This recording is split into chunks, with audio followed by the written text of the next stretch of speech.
Welcome to Envision Radio from the United Way of Greater Charlottesville, City of Promise, and News Radio 98.9, 1070 AM, WINA, and brought to you by the Jefferson School Foundation with Price and Markey here downtown in the studio. And today we're thrilled to be joined by Simona Holloway. Yay! Thank you for coming to sit and talk with us for a little bit. You are so welcome. It's a pleasure to be in you all's company. Well, thank you. People don't say that often. Well, just kidding. They say it every enough. Not enough. We need everybody out there to say it. We need everybody in the back to say it. They just don't know. We're gonna let them know though. Oh my Lord! So this is Saturday, right? Yes. Not Thursday. Yeah. It's Saturday. So we are in the winding down the Tom Tom Festival. So we're gonna prognosticate. How has it been? The block party was a hit. It didn't rain. It didn't rain, and it had millions of people come out. It didn't rain, and millions of people participated. What was the best thing you attended? I'm gonna say the block party. Yeah. I don't know what else to say, right? I'll concur on that. Yeah. I saw some amazing performances. True. Very true. Lady Tage was on stage. Oh, is she? Yeah, she performed. Was she? Yeah, she performed at the block party. Very good. And yeah, that's, we had her in the studio before, and she's a rapping realtor, and like super excited to see her career taking off and her performing everywhere. Yeah. Excellent. And you can't forget the brass band. Yes, That's right. and the dancers they usually have, the little girls. Right. They'd be like Doing their acrobatics. Yeah. That's right. Well, good. Good times to be had by all.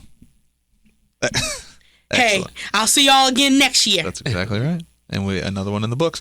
Well, how are you doing this morning? I'm doing great. Doing wonderful. It's good to see you. Do you think it's a little chilly for the spring? Bit. Got a sweater on, but each day it's warmed up more because Well, it was 80 degrees one week. Yeah, exactly. Yeah. Well, that's the thing about Central Virginia. We kind of have a nice weather all the time. We're protected. Nice temperament. And I don't know why people need to go and retire to Florida. I don't get it. Because sometimes our weather is so much better. Yeah. It rained. I went there once and it yeah. rained every day on my vacation. I was like, you know what? I can't. And I ain't been back since. Yeah.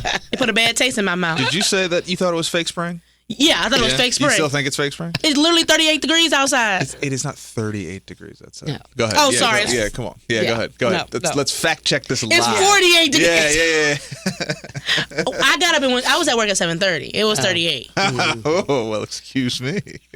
The mornings are chilly. The mornings are chilly. It warms up. And it's the just tough beautiful. part about Charlottesville now is that the difference in morning and afternoon temperatures is dramatic. Yes. And so I joke with my 5-year-old all the time. She's like, Dad, why do you keep sending me to school with a coat? Because I'm like, Yes. it's cold when we leave the house. And she's like, well, it's hot when we go outside.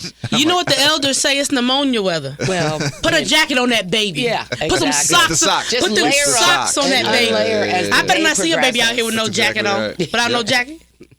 It's unpredictable. It is unpredictable, but the evening it's warm. Yeah, it is. It's nice. By the afternoons, it's nice. Yeah, it's really good. great. And if you have one, like my job, and I don't go outside very often. So like, I'll go into the building, and then by the time I come out, it's 45 degrees warmer than when I went in. It's great. And then it's 40 degrees colder in the building. I'm like, I need a coat inside now. I'm the type of person who put my arm out I like to put my window down and put my arm out the window. Oh, and yeah, just fresh air. Okay. It's just Yeah, great. Okay. So I be putting my arm out the window on the way home. I was like, God, life is worth it. I didn't know before I put my arm out this window that it was worth it. It was grand. The little things. It You is have the little to appreciate things. the little things. I love it. Life is worth it. And I remember one of my older customers would always say to me, Miss Simona, it's good to be seen and not viewed. Ooh. And Oh, I like Well, that. yeah. I like Okay, that. I love that. I like I'm that. like, yeah, Yeah. I want to be viewed. View is kind of like, it's giving circus. It's giving zoo. Or funeral. Or view. I think that was the implication. Oh, Okay. You're viewing I didn't them. know that was. And I it's thought, all- I thought it meant something like Oh, yeah, no. people don't see you for who you are. Oh, that's way too deep. Oh, sorry. Marky, you took it to another level. I've heard something similar. I heard someone say to me once, as I've just gotten a little bit older, they always tell me, well, it's better than the alternative. Yes, no, I've heard that one too. Yeah. I like that. Well, tell us a little bit for folks who don't know you or have another chance to work with you or be involved in the wide many things that you're involved in. Give us a little bit of the backstory. Let's go. The one constant of the show, and I think there's literally only one, is that we start at the beginning chronologically. Okay. Now, where we end up and how we get to the other places, total crapshoot. But we always start at the beginning. So let's talk a little bit about you, talk about where you grew up, and then we'll sort of chart a path through all you've been doing. Well, I grew up right here in Charlottesville. It's amazing. We love a native. Yes. My mother was a school teacher in the area for about 50 years before she passed, and my dad managed an insurance company. So I'm an only child, and my mother was very particular with teaching English, and my dad had the gift of gab. Okay. Love it. They would say Sim Holloway could sell ice to an Eskimo, Right, sure. and selling intangibles like insurance. You really had to be liked and trusted. Sure. So with those two parents and what they brought to the table and created me, I am a people person, and I love talking. I like making things work and having a happy ending. So as a fluke, I ended up in the automotive industry, and it wasn't something that Black women were involved in. So about 10 years, I was in a pale male world, and it was hard, but I had the stick-to-itiveness and resilience to maintain, and I've totally enjoyed it, helping people with their transportation needs for almost 37 years. Wow. And repeat and referral, being trusted and liked and there for them. So from there, it took me into other avenues in the community, but I'm mainly known for selling everybody their car. Yeah. When did you, so you were selling cars, how did you know that you're like, I'm the girl that they come into, they refer, like, when did you know that there was going to be, this is the career for you? You said it was really hard, it was male dominated. Because there wasn't any other Black woman doing this in Central Virginia. And for 10 years, I was like the person, within that. I think even today, 2025, we have one other Black female at Colonial Auto Center. And they're more scattered throughout now, but it has been it was a struggle to change the tempo of what people thought about car salespeople. That they would talk out of both sides of their mouth to make a sale. Right. And I wanted to really change that structure. And I worked hard to be there for the person, believable, and with the stick-to-itiveness of when I sell you something or you purchase something, I'm there with you. I'm a phone call away, 24/7. I'm always there. And people had comfort with that. And I enjoyed it. And that made them, oh, you sold my grandma her car. And then my aunt, my uncle, and then this person at church. And, word of mouth is strong. Word of mouth in the Black community, you can't be, that's the type of advertisement you can't even afford to pay for that. There's no amount of money that can, show a person that you're good to other people that they know. Right, exactly. So it's true. You want to go back into the car business? I'll buy a car from you, girl. I saw your grandparents. And one thing about my granddad, he loved a car. Yeah. He never kept a car more than 2 years. Is that right? Yes, he was a car man. Okay. They used to buy, Mercedes. They'd have a new Mercedes every year. And Cadillacs. Yes, they would, he was a car man. Yeah. Every time I went back for summer, they had a different car. So Really? he would get rid of another one and get another one. That's just how they were. I don't know why. I guess it was maybe it was a status symbol of sorts maybe back then. Well, it was a commodity, too. So, a lot of people lived in the county. We don't have mass transportation of a bus system. So you really needed a car. And there were certain things in life that you need to have. Insurance, a car, health, medical, just a home. So it was one of those things that, however the economy is, you still got to get from point A to point B. Shout out to Fletcher. Call me. Yeah. Wait. So you said you sort of fell into it. How? How did you? Well, get there? my mother needed to get a vehicle, and she had kind of gone shopping. And here's a Black woman with a master's degree from UVA, a school teacher, and the personnel just seemed to not take her serious or wanted to lead her towards something they thought she should buy or whatever. And she was like, I'm being pushed and no one's listening to me. So I came with her from North Carolina. I was working for the state government down there. And I came home in the 80s to help her purchase a vehicle. And we went to 3 or 4 different dealerships. And I kept noticing, I didn't see any black women. Sure. I saw maybe one woman, one black male, and everyone else was a white guy. Yeah. And so I kind of spoke up and would say what she's looking for, what we needed assistance with, you know, show us how some of these features work, things like that. And then we ended up purchasing at Colonial Auto Center, Carter Myers, Automotive, CMA. And from there, it was like they let me know, hey, if you want a job here, you just, you know, you're personable and whatever. And I said, I might take you up on that down the road. And I went back to North Carolina. My mom had her car. And when I came back as the conference coordinator for the Omni Dunphy hotels, I realized hotels open 7 days a week, 24 hours a day. You know, I don't want to live here. So I took them up on their offer and realized, hey, it's a whole lot of white men. Where's anybody else that looks like me? And because I know the community and people were familiar with my parents, I just sort of fell into it as a connection of, hey, there's somebody here that I know and I trust. And this is a big purchase in your life. And I was glad to be a part of that. How'd you get into North Carolina from Charlottesville? I went to college. Okay. Oh, in Raleigh. Okay. What college did you go to? St. Augustine's College. St. Aug Falcon. Yes. Do you get down there for reunions or things like that? I do sometimes, but it's a story. A lot of HBCU schools are kind of under the gun for fundraising. Some are losing their accreditation. The other rival school in Raleigh, HBCU, is Shaw University. There's a lot of people here in our community that went to Shaw as well. And then most people know Raleigh for NC State, Wolfpack. So, or UNC.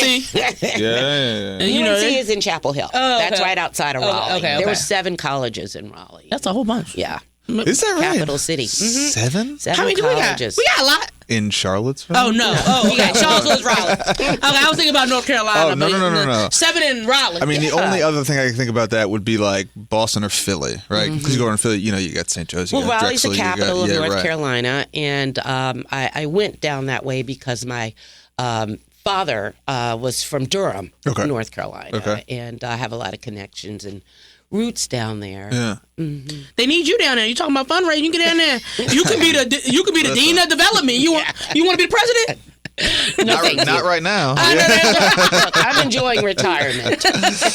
Yeah, you don't want to be in charge of anything academic at this particular. That's very moment in true. time. Right. A little too much going on. You need you a $50. You need a $50 billion endowment to make it. Okay. Even then, you see what happened to Harvard recently? Yeah, that's the 50. They have a somebody told me they had like a $50 billion Yeah, endowment. you heard what happened though? 50 billion. Like billions of dollars. They're trying to freeze. Oh yeah, I heard that. Money. But I'm saying like.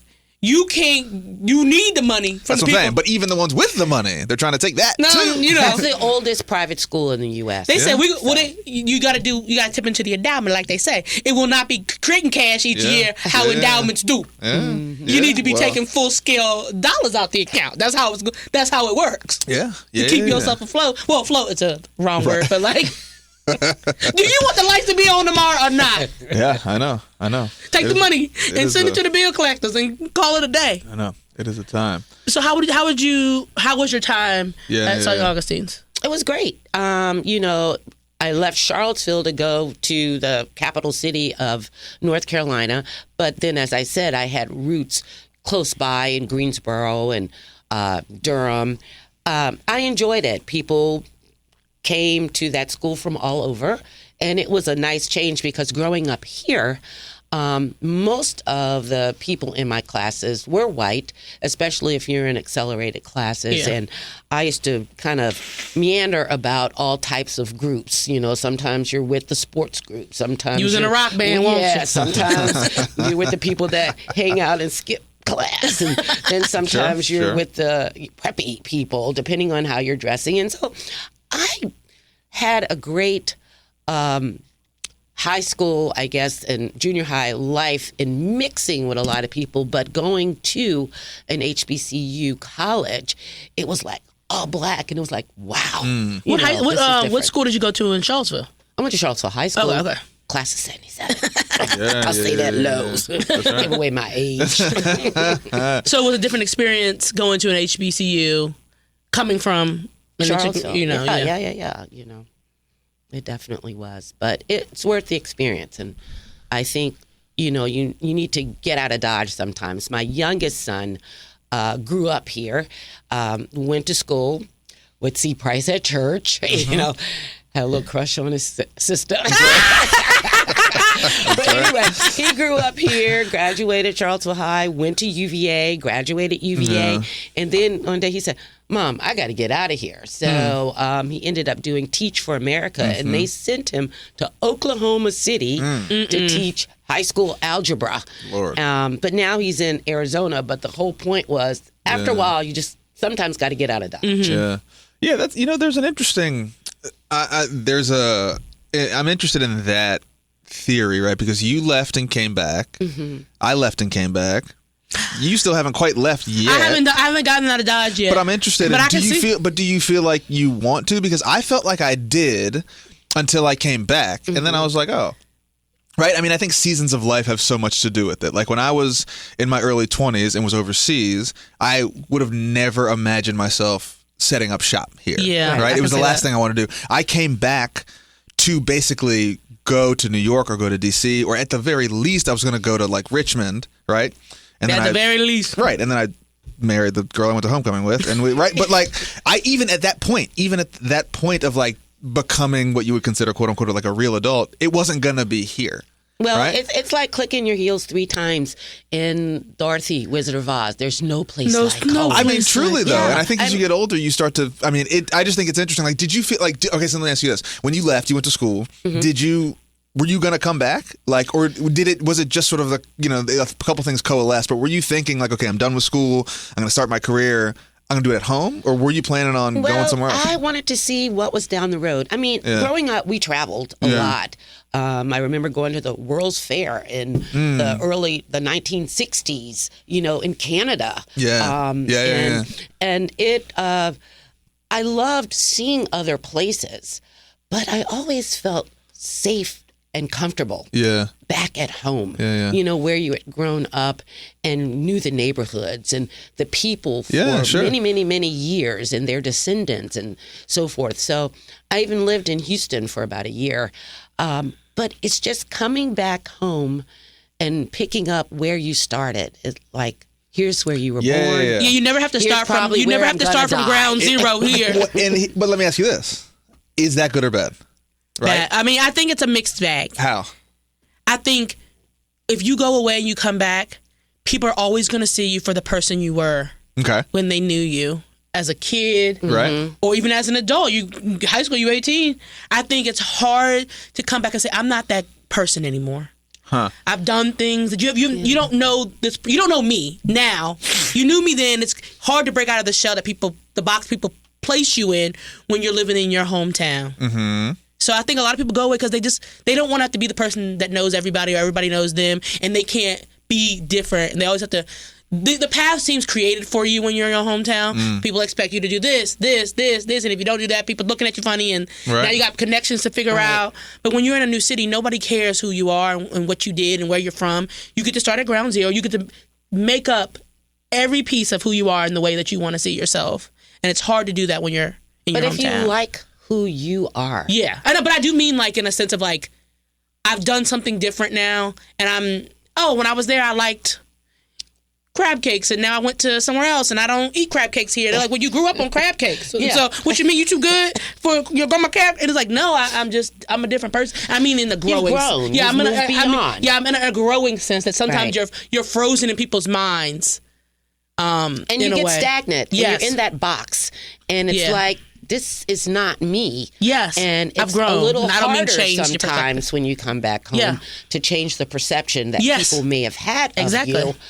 but still, it's more like, chicken soup. Yeah, but I'm you staying. Just come back and you feel good. Yeah, I believe I haven't left doing the left yet. Okay. Yeah, well, it's an interesting question. I wonder, and even, you're a good case study of this. Is the net benefit of the connections, the rules, you sort of know some of the corners to look around. What is the net? What is the math? Is that better or worse than this sort of it's maybe you would consider less malleable identity? Because if you go to, let's say you move to, I don't know where you want to go, Iowa. You're going to New Orleans. Can I go to New Orleans? You go to New Orleans. You go to New Orleans. New Okay, you go to New Orleans. Orleans. Okay. Now, you got no connections down there. You got no one to set you up in a space. Yes. Right? Certainly not things that are unachievable for you, for someone with your personality and resume and whatever, but you start at zero. Yes. You got to do all the stuff. You got to make friends. You got to meet people. You got to Okay, cool. Now with that, you get to be whatever version of yourself you want to be. Exactly. Right? The work is here. The benefit's here. It's flipped in a place where you grew up in, where you have to do much less work because people will be like, oh yeah, cool. I knew your grandma. Just come here. I'll hit you up here. We'll do this. So you start at 5, 3, 9, but you have to then be at least some version of what you were. Yeah, and I also think this goes back to Diana Ross and Dorothy. I think she was so comfortable being at her Aunt May house. Yeah. Being a school teacher. She ain't been past 131st Street. It's like, she had all the supports. Her family was great, but it won't till she went to Oz and saw that she could be more. Okay. You sometimes you're a small fish in a small pond, and that's all you're gonna be because that's how you grew up. It took going out and stepping out and saying, I can do it. Sometimes you're staying because it feels comfortable. And being comfortable is great. I'm still comfortable. I'm here comfortable. Right. But sometimes it's stepping out of your comfort zone to realize that you can do more than you thought you ever could. Even, but you have to be uncomfortable. It's like, if you don't ever, and then that's weighing risks. It's that's, you got to see what works for you. Yeah, exactly. Just like you said, that fish in a small pond. Yeah.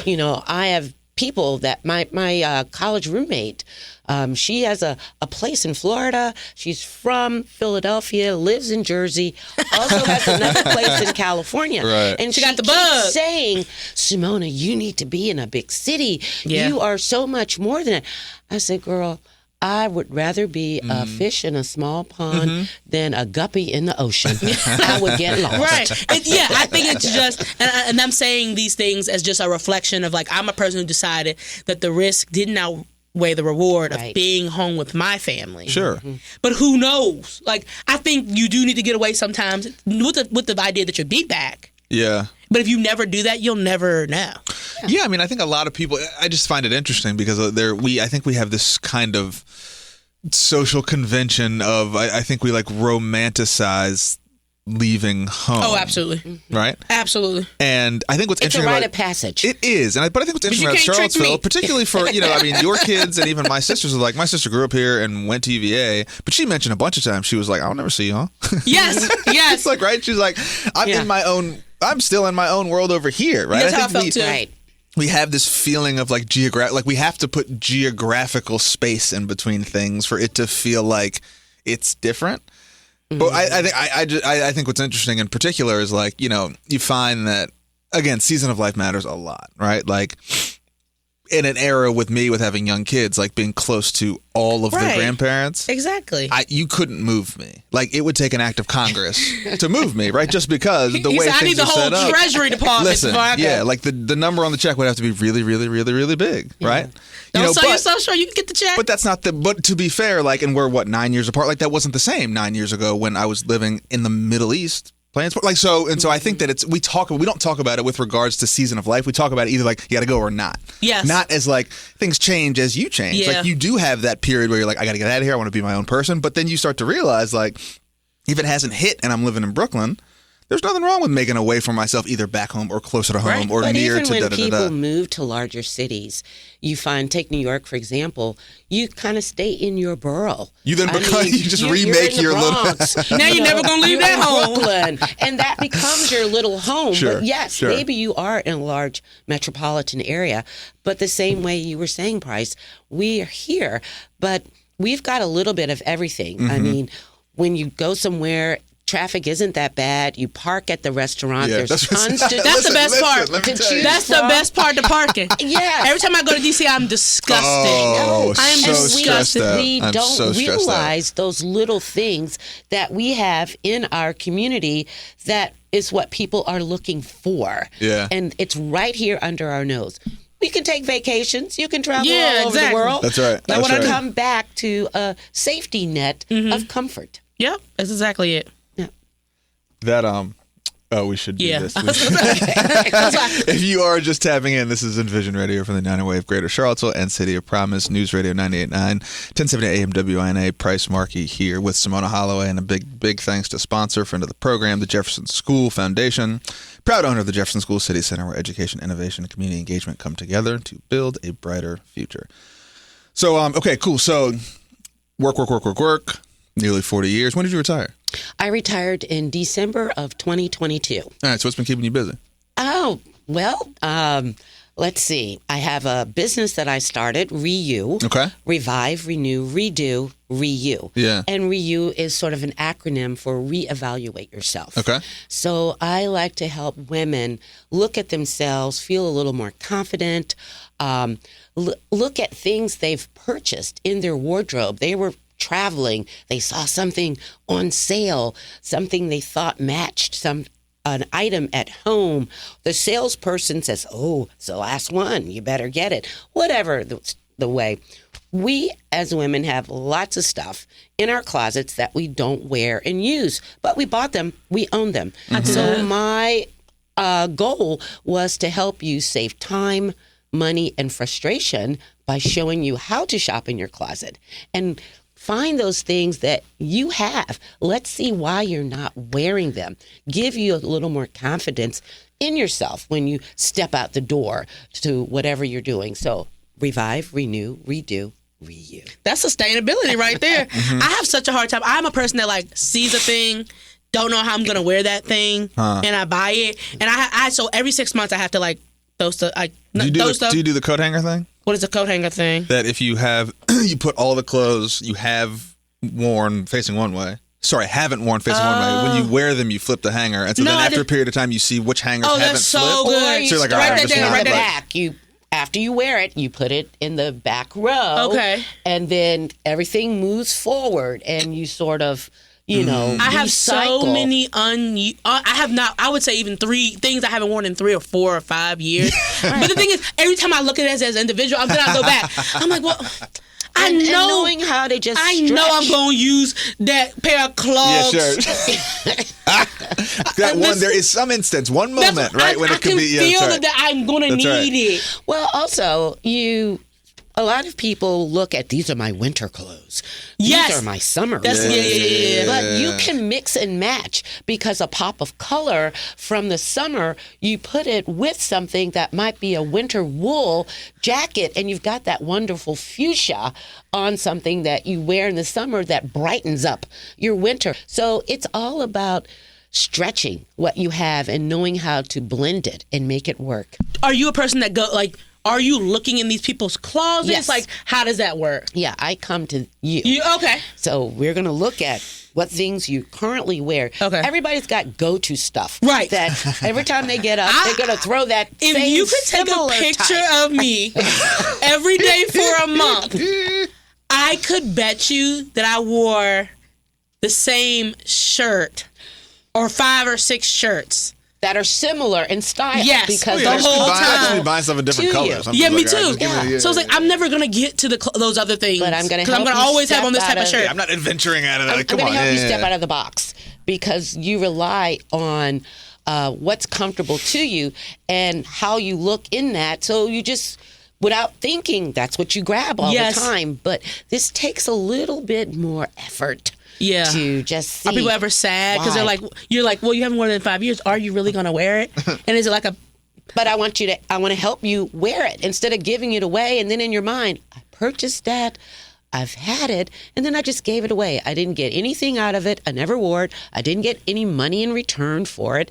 And it was just a waste. Yeah. No, we go back and look at stuff. okay? So you're helping them figure out a way to make this item Right. in their normal, regular routine that may not be comfortable but new. And find out why mentally Yes. they aren't wearing it. What's that block? I just tell myself, this is not for today. It's not for Well, today. so it's so fun that you're here today. I haven't worn this outfit. So I put this shirt with these There pants. you are. I haven't worn this in over a year. So do maybe you know thought that? about me and said, So some of my outfits are special occasion outfits. Mm-hmm. Okay. And so today we have a Women United luncheon. It's like a with the steering committee, so it's Sure. new kickoff. So I was like, I want to do a little something extra today. And I know the last time I wore it was The last. something extra. I can remember The last something, extra thing? the last extra thing. Okay. So I know I haven't worn this outfit in a year. But I was like, I'll do something special. right. Okay. So whatever. But there's some of those things that's been 3 years where like and nothing special enough has come up. Like a New Year's fit. I got 4 New Year's fits in my Yeah, closet. but you're. Why do I got 4 New Year's fits in my closet? I only got 1 New Year a year. Listen, but you're in the era of people about to start getting married. So you got that. I do. You got all Thank that. God. You got a lot of weddings in the next 2-3 years. Right, like So you can knock out a lot of. Right, I wore a bunch of suits from like 27 to 32. I haven't worn a suit since. well, I got stuff like I have 1 black dress. My mom was like, keep that because you never know when you got to go to a funeral. Exactly. Yeah. I got a funeral suit. but I like- always go to it. I'm like, I'm not a person who wears dresses. Right. So I got a 1 black dress in my closet for a funeral, and I'd have been to funerals and I ain't wore the black And dress you yet. didn't wear. No, and I didn't. I another wore some black thing- pants. Clothes have changed through time. Yeah. I remember starting out in the 70s in the working world after college, and then into the 80s at Colonial. I wore a lot of suits, a lot of shirts that went to the cleaners that were pressed, and you had this certain look. Now, it started changing some in the 90s. Like a business the early casual? 2000s became business casual. And the materials you can put stuff now in your washer, take it Yeah. out, Yeah, hang yeah, it to yeah. dry. Yeah, you you're know, right, you right, didn't When's couldn't the- do that do you before. send things to the cleaners? Do I send things? Yeah, to like the things that you own, or you go to the send cleaners? I do. I still have my some suits things like to that. the cleaners. My but mom my sends- nothing else. No, Yeah, my no, mom no. sends my dad's work shirts. Right. To the cleaner. Some things, Yeah, that's really it, I know yeah. a lot of people that don't even have an iron.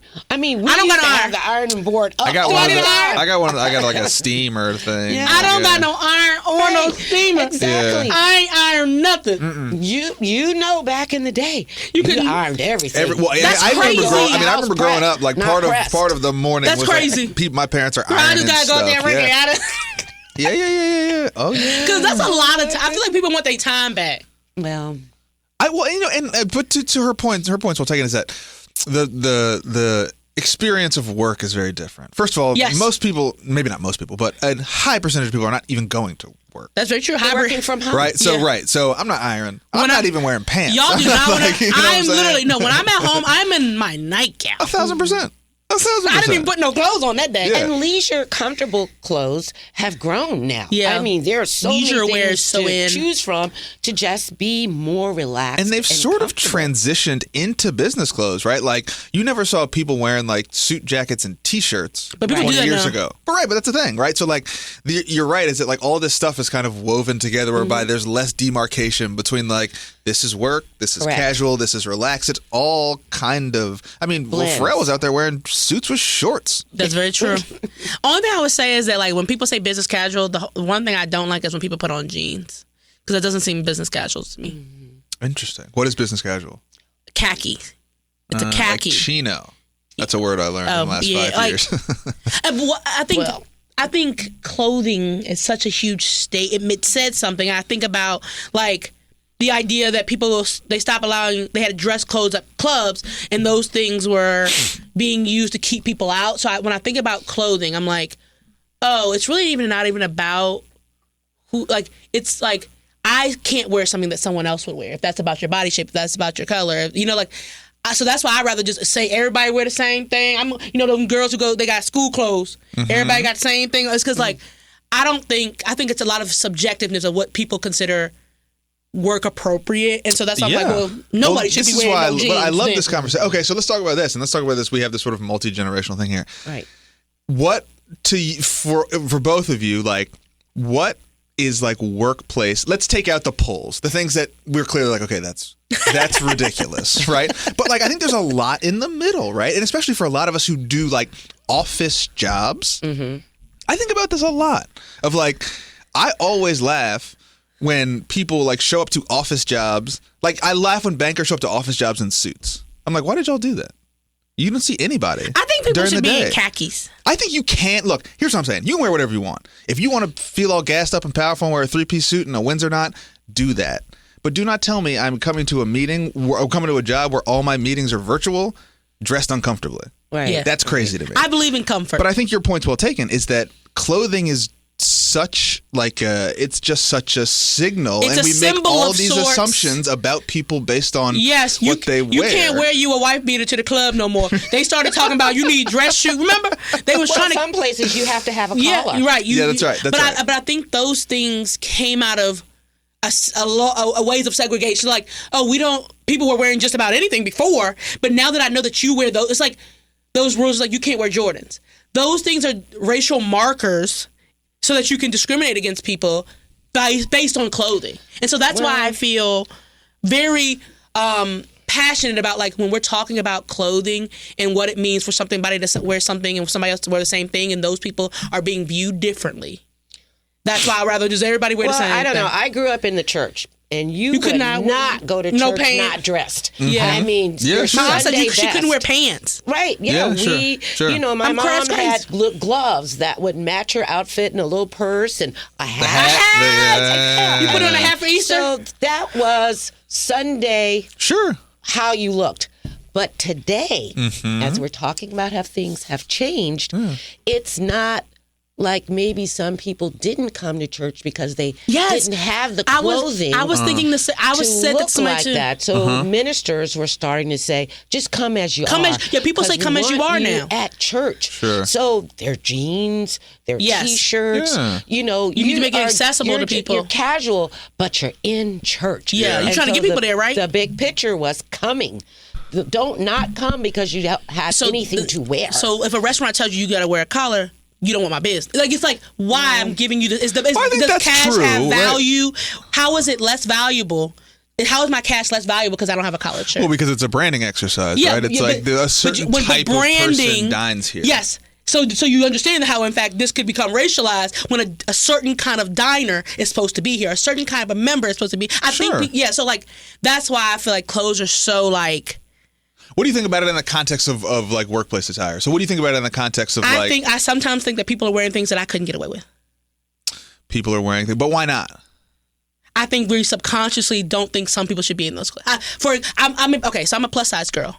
Mm-hmm. So a person wearing jeans at any office, it might be okay. Right. But I think if I put on jeans, people would think that I was too casual, that it's not professional looking. Is that right? I've never worn jeans to work because I feel personally that people would see me differently than another girl wearing jeans at work. Well, it depends on how you wear them too. It does. Well, does it? I mean, if like you're I'm putting wearing on them all off your hips. But I'm talking about just wearing your holes through jeans, them, regular how jeans. I just think that people see other people differently. That you can't wear something. You can't always wear something somebody else is wearing because people are. It's not. People aren't wearing clothes in a vacuum. Mm-hmm. We're wearing it with historical context, with different body types, and I think people think you look. Even though she's on jeans and you have on the same pair of jeans, you like that. There was a teacher a couple years ago who had on a pair of jeans and a t-shirt. People were like, "That's too sexual for her to be wearing," and she just had a pair of jeans. And she was like, I remember she was like a kindergarten. She was literally. She's very curved. She was very curvaceous, but she could not wear those jeans. It was jean day. Yeah. And it's so if you think about how you're being perceived in the society that we currently live in, which is not in a vacuum, there are historical contexts laid on each and every one of us for different reasons. We are in fact not all equal when it comes to clothes, even if we're wearing the exact same thing. And you have to wear what you're comfortable with today. Yeah. And how it makes you feel. I don't mean, I mean it professionally. And we were talking about a business casual. I mean, there's the, quote, look in Charlottesville of the UVA look. The shoes and a vest. Pants, the white shirt, the blue blazer. And whenever you're going to an event, that's the uniform. Yeah, yes. What do you, so you're, I mean, we've hit, that's the most fired up I've seen you in a while. Yeah, I feel very strongly about jeans at work because I feel like some people would see other people as unprofessional if they wore them. So let me ask you another probing question. Both of you know the probing question. How much so when I say how much do you care, you clearly care. But I mean, how much in the context of, so let me ask you this. Why won't you do it? I think that some people think they have more to lose than others. I think we all have a different leash. Okay. You're just not comfortable in Yeah, that. I don't feel that's not something I risk not that I'm risking it, but like I don't, in my mind, my fear of eyes mind, I don't want to risk nothing with people by people thinking that I don't take this serious by wearing a pair of jeans. Is it okay? So there's another like math question, right? Yeah. Are we assuming that you would wear jeans, like all things being equal? Like, are jeans something you wear? Yeah, I love a jean. Because jeans are not something that I wear anyway. I But love jeans. Okay. So we're saying that is not out of the realm of like your style decision. When I'm not at work, I wear jeans. Okay, so yes, jeans. You're comfortable in jeans. Cool. Is the relative, call it advantage, of preserving that sort of position in the office worth being less comfortable? And to what degree? What on that continuum? Where are we? I would say that I've created a fashion sense where I'm still comfortable. Okay, but I don't. But you're not cognitively entirely comfortable. No. But I would say that there are a lot of things. Not. I would say. Clothing. We're talking about clothing right now, but that's just one But thing. isn't clothing? I'm just going to be argumentative because I like to argue with you. I'm not going to answer if I don't feel like I want to. But is clothing not just at some level a proxy for identity? Yes. Right. Yes. And so That's a good point. Yes. Okay. Clothing can define a person. Sure. Yes. But people that don't want it to define them, I have friends that they'll just wear black all the time, right? Because it's just easier. Easy. It's easy, and you see them. Sure. And the black clothing is kind of in the background, okay, because you're seeing them. And then sometimes some people just wear all kinds of stuff, and they attract attention. Yeah. And you see the clothing, and they're lost in the clothing. Yeah, I think people that don't judge a book by a cover is essentially with people your clothes. It's like. They mark something, and so people are judging you based on your appearance first and foremost. Right. Well, and so I'd rather just get ahead of that and, in my opinion, dress up. I'm always going to dress up from what I think is casual. Well, for a job interview, the first thing that people see is what you're wearing. They've already made a judgment call into your about head. Yeah. They look at you. So I'm hoping decide. it's a good judgment call when I'm whatever outfit I did. So I agree with that, and I agree with both of you. And I think I find myself as an interesting case study in this because I think there are always... I've always admired you. But I think there are always places and spaces that you dress up for, right? You dress up for job interviews. You dress up for things that are important to other people. Like you do that, right? For church. But there are... In my professional life, I've always been like, if you hired me to do a job, the job is more important. This is what you get. That's why I admire. Right? Whether I'm wearing a suit or a bathing suit or my pajamas, like you hired me to do this job, and you're going to leave me alone. And I think it's also a little bit about how you grow up, where I grew up. Yeah, sure. The people I was around when I grew up. Yeah. The things that I had to show people that I was worth a chance on. Right. And so you make those decisions when you're young. Out of necessity for survival. I knew that I couldn't say that, couldn't do this, and because I was in the presence of other people that were going to decide if I was a winner or a loser, depending on what I looked at and what I said.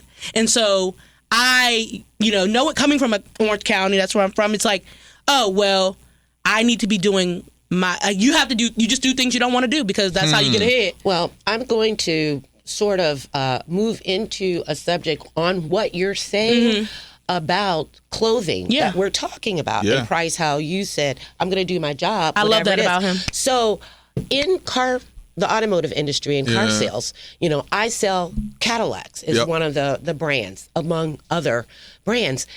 So you might have somebody walk into the dealership and they look like they've been out in the yard doing work, or they are coming off the farm, and they may have on the bib overall. Yeah, sure.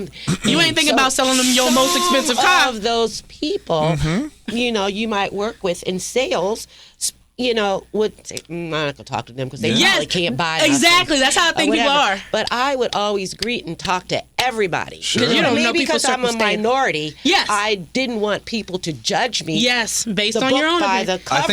I think that's a really interesting and point. some of those people would come in and, They throwing checks. Throwing cash. Throwing cash. Yeah, well, that Credit guy is owns great. a landscaping company. There you Everything. go, right? Like, Exactly. there you go. He's Yeah. not going to dress up in a suit. And the other person that comes in, all fly, dressed up, $0. $0, bad credit. Can't get along from the back. Yeah. So that's why it's very important not to judge somebody Yeah. by how they look. You know, I think that's an interesting point. And I wonder if, and again, I don't have like a large body of work to speak to, but I wonder if recently, because of the way, and this sort of goes back to our media conversation, our social media conversation, the perception of sort of wealth and success has now, we've gone in the other direction, and that has superseded, like, right? Because, I mean, there's this whole joke of like, all the richest dudes are like mostly the sloppiest dudes. I know. Right? You know, but because of yes. the way we have to promote ourselves and the way we have to sort of, I want you to look at me and think I am something. Yes. I spent all of this time curating this image that isn't really undergirded by anything real. Meanwhile, guys like Dave Matthews are just like out here in t-shirts. If he walked across your face, you probably wouldn't even recognize him. My cousin, Leroy Moore, that was in Of Dave course. Matthews' Of band. course, yeah. Always wore a black t-shirt That's right. and jeans. That's right. I mean, that was his uniform. Sure. I mean, That's right. You know, rock and roll Hall of Famers. yeah. Exactly. Totally nondescript. And right? I would also say that those people no longer, if you have money, you know how I'm going to have to curate an image to get ahead because you've already gotten ahead. So you can be in a jeans and t-shirt and people be like, because you don't have to go to a job and you get hired because you got the money. I can't, or walking around in your public life in an outfit that you don't think people would find flattering because you really don't have to care as much as a person who doesn't have those things. So there is that whole psychological thing where it's not really about competency, or there is that sort of relationship between sort of confirmation bias and competency. Like if I think you're good at a thing, you have to be less good at it to get ahead than if I don't think you're like if I think you're an 8 and you're a 1, that's better than me thinking you're a 2 and you being a 10. Right? Yeah. And so I wonder if, I think about this a lot, again, in the context of like people's professional lives and now being able to make decisions, right, sometimes for other people who work for me and being like, I find myself hearkening back to being like do you, like, there's a boundary, of course. Yeah, of course. Of course. I think this ability to be real people, I think we've lost the plot on that a little bit, right? Absolutely. Because we're like, ooh, you didn't wear a button-up shirt. I'm like, okay, like, all right. And because, so I remember starting and working with you and be like, he's on like shorts. I remember seeing Price. Oh, I didn't know you could do that. Yeah. Or you come in with your water. I tell you about this. I think you said the strawberry. The watermelon. Watermelon shoes. Yeah. I'm like, Price can't hear me with watermelon shoes. Yeah, sure. I don't know if he's taking it serious enough. I don't know if Price taking it serious enough. But I always admired that you didn't, like, you knew that you were good at your job and that you did your job well. You're going to do whatever you want to do because you're not hurting nobody's feeling. You're not looking crazy, like, but you're at your job doing your job. And that should be enough for people. Well, I think to Simona's point, like that, I think what I learned from my mom, who you know, is like that I'm willing to fight on that hill. Right? Like that for me. So like you said, you're like, look, this doesn't crack my top 3 to 5 of things. For me, I think about them, but I don't. And for me, I decided this when I'm working at Montpelier, and I decided this early. I said, look, if I'm going to be out here doing this job, I'm going to do it like I'm going to do it. And there was like those couple years that sort of, kind of put me in that space of being like, I need to be able to do this stuff as myself. You know, and so that rearranged my priorities in that sense to be like, this is a part of my sort of, and maybe it's my sort of like unconscious rebellion of like, I'm going to show up into these. That's what it felt like. Into these big rooms in t-shirts, and you're going to take it seriously. Doing. Yeah. So you didn't feel like you had something to lose because you knew the job. You were doing good at it. So it may not have mattered how you dressed, but because I know your mom and dad and how you were raised, you were still going to be clean cut to a certain extent, well groomed, but you might not wear something that was gaudy or fatty or whatever. You were going to be Price, but all those other things are still part of how you were brought up. And she made an interesting point too about, what was that story about that young lawyer who the judge kept telling him to cut his dreads? Yeah. You remember this? Mm-hmm. I think that's the thing, there's all of that sort of cultural pieces mixed into a lot of this conversation too, right? That's what I was saying at the beginning. I think tattoo culture has changed. Evolved very dramatically. in a progressive way, thank God. Thank dramatically. God. You couldn't have no tattoo and get you a job. Yeah. You couldn't have no nose ring and get you a job. Restaurants had these cuffs that people Really? would put on. Yeah, This is because crazy. they didn't want you to have all these tattoos, so you had these little We're definitely sleeve moving in the things right direction. that went under your uniform. They look like skin, or did it no, look? they were cloth. Okay, cloth. But maybe kind of a spandex type. Okay, yeah. That you would pull on, so it covered. Really? But you know, that's one of the things we're moving in the right direction. We're moving in the right direction on that. I realized, I'm like, God, thanks.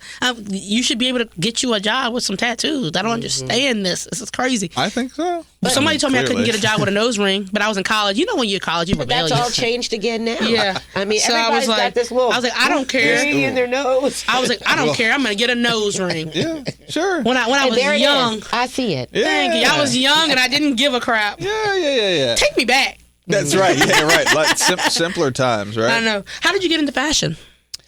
Well, part of mentally how you developed was I used to model. Okay, And- girl. Not a model. on. Okay, you didn't say that. Start there. Yeah, right. I mean, you have cheekbones. I was thinking Yeah. you have the cheekbones for a model. I used to model, and it was always about putting your best self forward is what I would tell people. You know, there's a you within there, but let's make sure you bring out your best self. But back in college, you know how you're on a budget as a college person. You're going to a party, you're going to an event, and maybe you don't have the transportation or the time or the money to buy something new. So again, I would go to other people's dorms in their rooms and I'd find stuff. Girl, let's put this with that. Let's put that with this and create this whole outfit. And they'd be like, wow. You know, so it was always about helping people with items they have to use it and feel good about it. And I don't know, You've always had a passion for it, huh? Yeah, sort of. And I know this feels. I hate to ask questions out of. I would love to talk to you a little bit about. You're an actress. Oh yeah. Yeah. I just finished being Duppy Mary and Mary C. Cole, and it was a great play. It ran from mid-February to the first part of March, but we all act. You know, whether you're life is a performance. yes, whether you're reading a part or whatever. As RuPaul says, we're all born naked and the rest is drag. He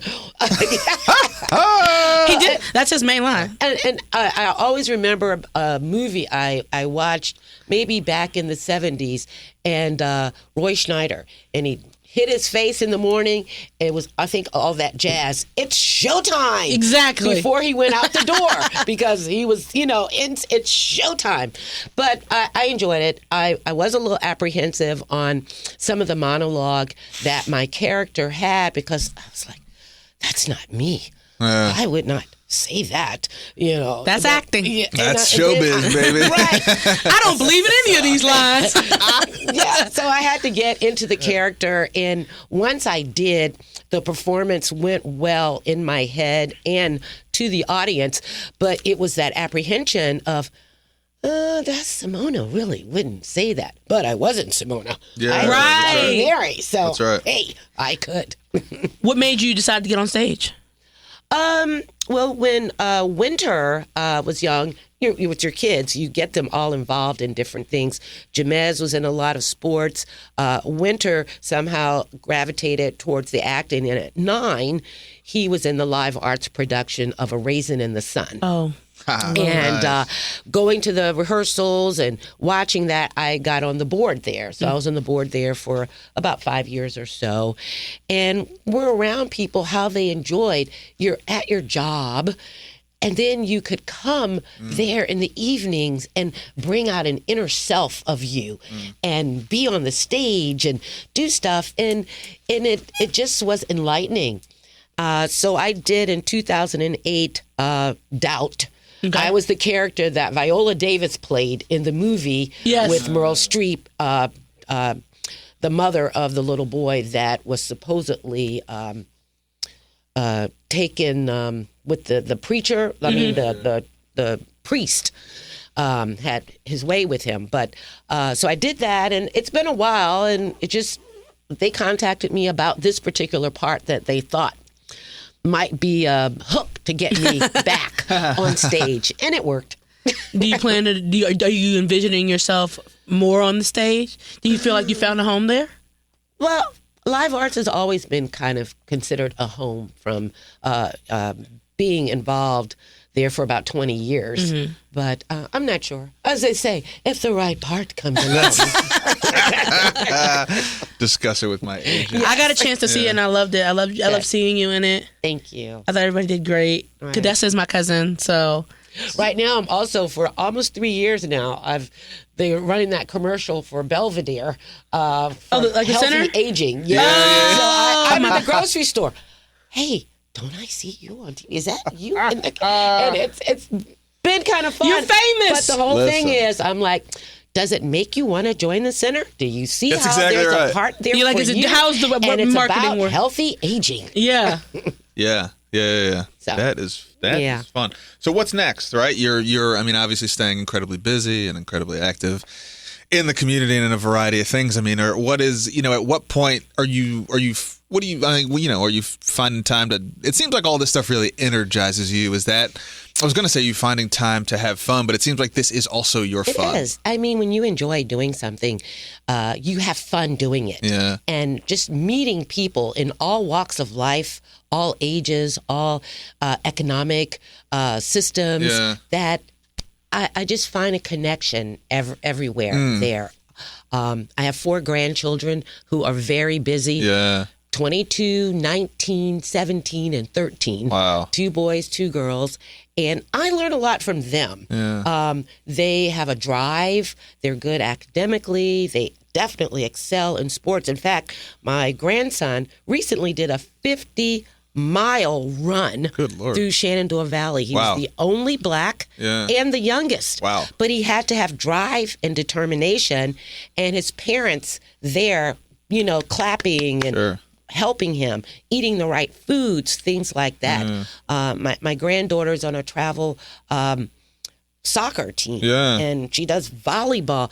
I mean, these kids, my oldest grandchild wanted to be an engineer, and then he switched. He's now going to aviation school, and kidding. he has his pilot's license. We need pilots. Yeah, yes. there's not a Wow. lot of black male pilots. Wow. But I think he likes the cockpit because it's like a video game. Yeah, sure.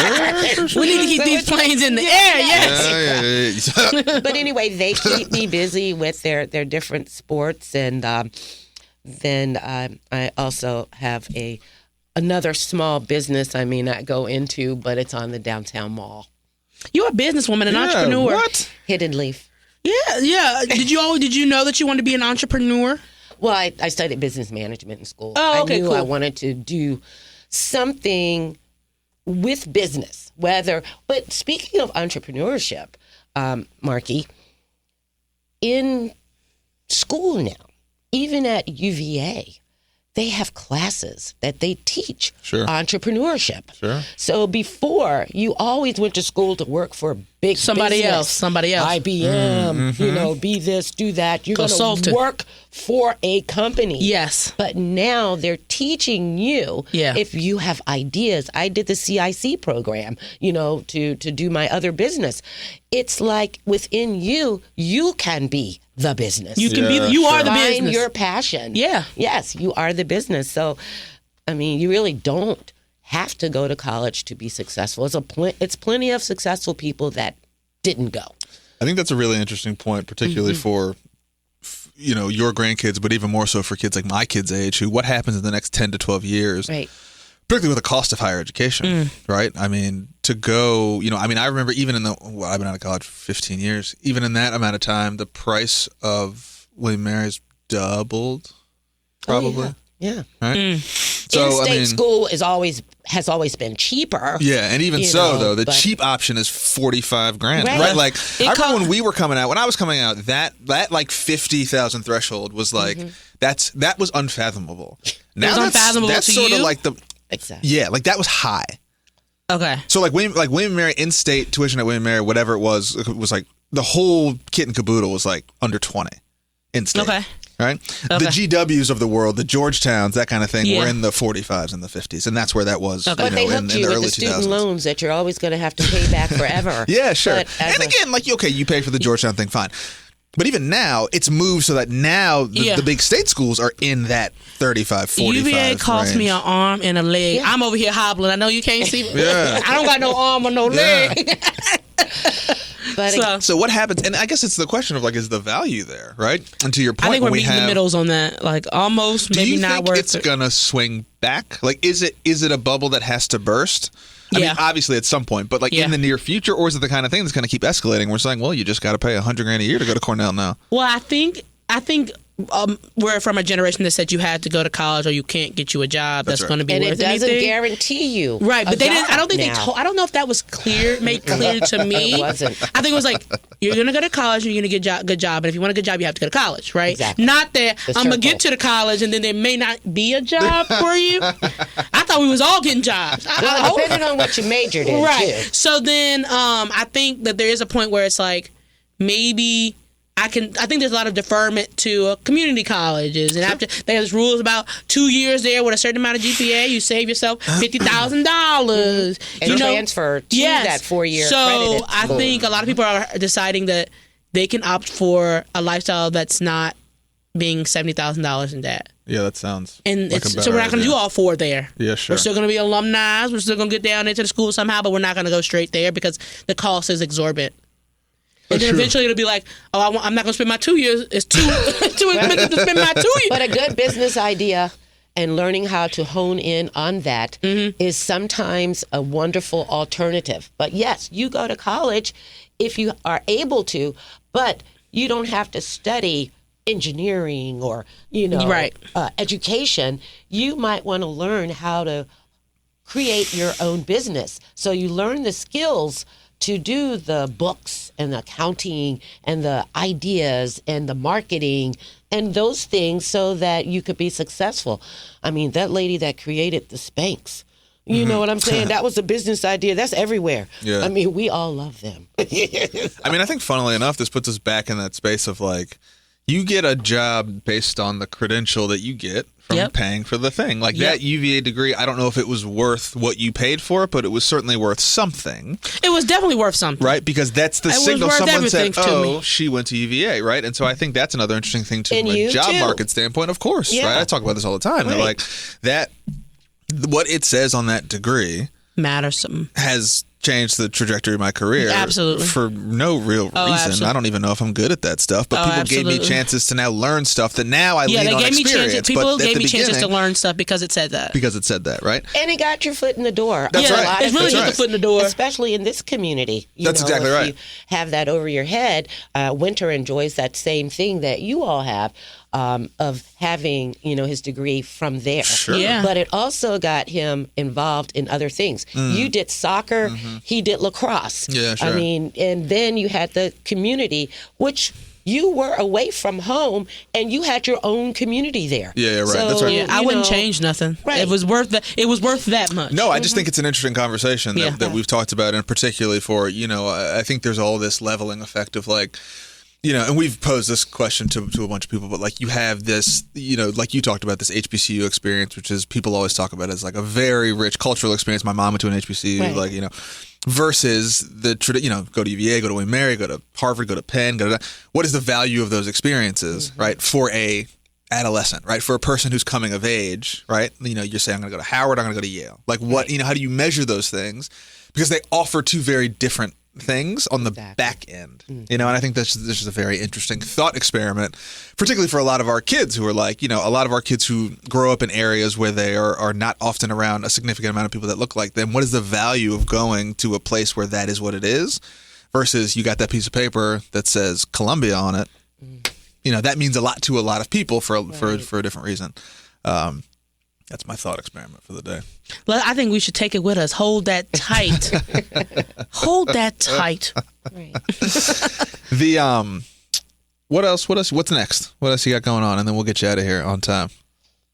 Well, as I said, I do have another small business. Yeah. Downtown, on the mall, Yeah.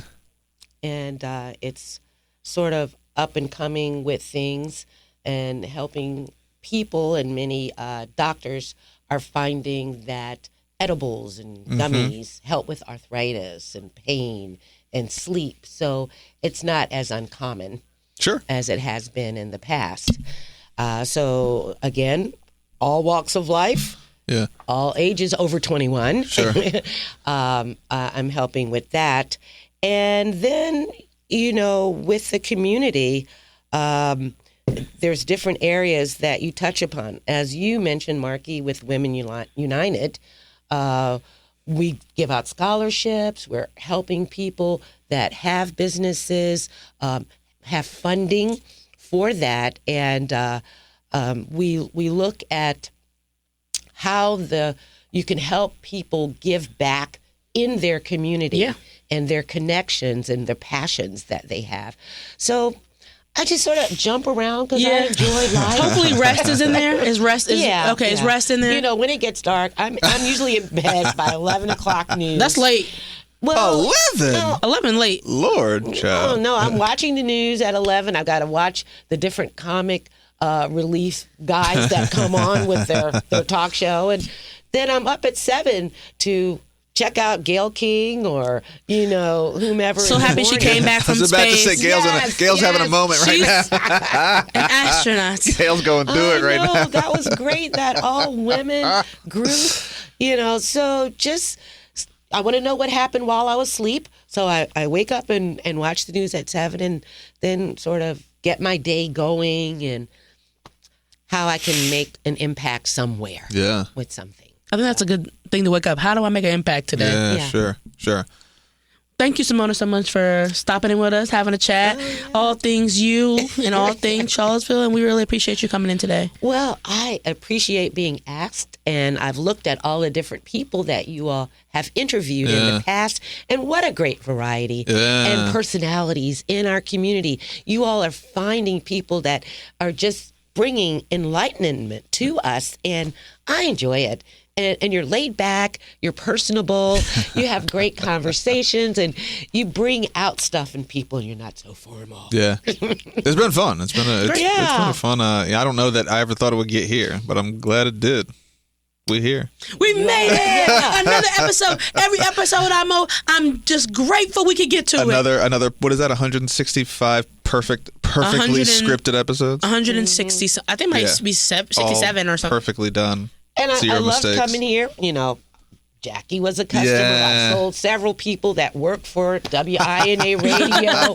This is 168. Vehicles, Is it? Lord. So just kind of seeing my fruits of labor. That's exactly around. right. That's and it's a labor of love. It is a labor of love. That's right. Well, thank you again, Simona, for joining us. Thank you all. If you guys like what you hear, share this with your friends. Subscribe on your favorite podcast platform for new episodes every week. And again, the best way to support this work is to make a contribution. City of Promise, United Way, or any of the other wonderful nonprofits here in Charlottesville. That's how we continue to do our community-based work and, of course, this show.